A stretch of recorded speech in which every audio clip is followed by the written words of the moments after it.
안녕 아들아. 오늘은 요즘 뉴스에서 시끄러운 이해운 전 의원에 대해서 이야기를 해볼까 해. 이재명 대통령이 야당 출신인 이해운 기획예산처 장관 후보로 지명하면서 여러 논란이 생겼잖아. 아빠가 이 문제를 어떻게 보는지 차근차근 한번 이야기해 볼 테니까 잘 들어봐. 이해운이 아버지가 충북 사람이더라고. 아빠도 충북 사람이잖아. 하지만 아빠는 충북이든 강원도이든 서울이든 따지지 않아. 국가에 필요한 인재라면 어디 출신이든 상관없이 지지하고 응원할 수가 있어야 한다고 생각해. 지역을 떠나 국가 시스템을 운영하는데 필요한 사람이면 그게 뭐가 중요하겠어? 이재명 대통령이 야당 인사를 장관으로 기용했다고 했을 때 야당에서는 야당 죽이기라고 난리가 났어. 이해운이가 제안을 받아들인 거에 대해서 배신자라는 비난을 하더라고. 하지만 아빠는 여당 편도 야당 편도 아니야. 그냥 옳고 그름만 따져. 예를 들면 우리 지역 군수가 열심히 일하더라고. 그래서 민주당이지만 찍었어. 우리 지역 국회의원이 진짜로다가 법을 갖다가 만들고 열심히 법을 만든다는 거는 열심히 하지 않으면 못 만들거든. 그냥 만들고 그래서 찍어줬어. 민주당이지만은. 대통령은 윤석열을 찍어줬어.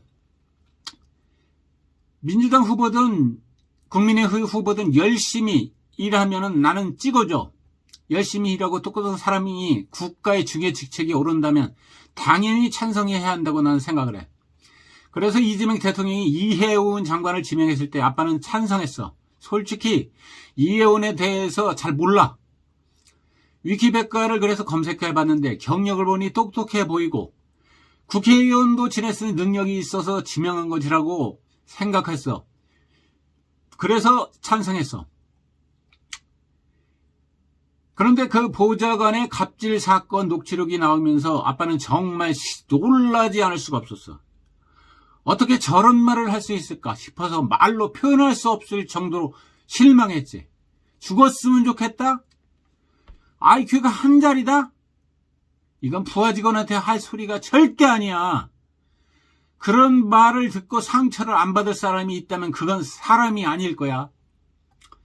아빠는 똑똑하고 일 잘하는 사람이면 찬성한다고 했지만 더 중요한 게 있어. 바로 인성이야. 인성.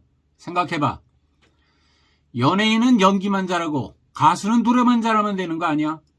그런데 음주운전을 하거나 매니저한테 갑질을 하거나 불륜을 저지르면 어떻게 돼? 연예계에서 퇴출을 당한단 말이야. 왜 퇴출을 당하는 것 같아, 아들아? 맞아. 연예인은 공인이기 때문이야. 정답이야. 연예인과 정치인은 같아. 연예인은 공적 이미지의 대표적인 직업이야. 그럼 정치인은? 똑같아. 정치인도 공인이고 공적 신뢰 관리자라고 보면 돼. 겉으로 보면 정치인은 정책만 잘 만들고 국회의원은 법만 잘 만들면 되는 것처럼 보이지만 정치인이 주된 자산은 신뢰라는 거예요. 신뢰, 믿음. 공인은 영향력이 대단히 커. 그래서 발언과 행동이 사회적 전반에 미치는 파급력이 상당히 크단 말이야.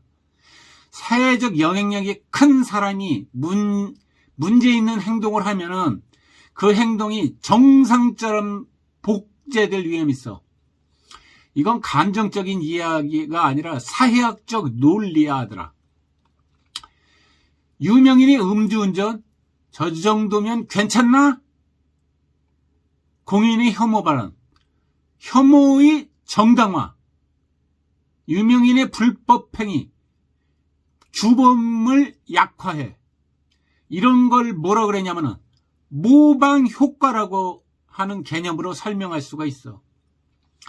그래서 이해운이라는 사람은 절대로 장관에 임명되면 안 돼. 이게 아빠가 내린 결론이야.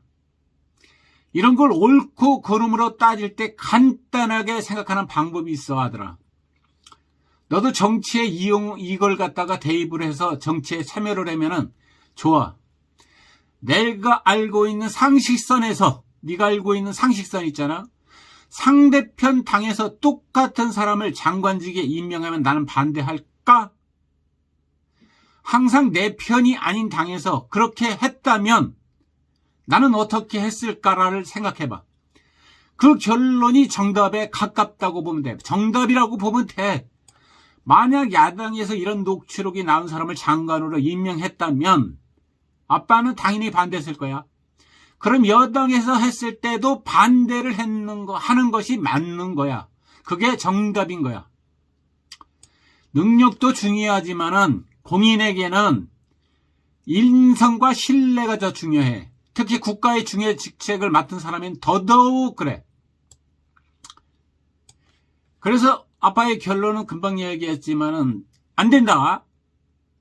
그리고 다음에 또 다른 이야기를 가지고 이야기 한번 해자. 아들 잘 있어!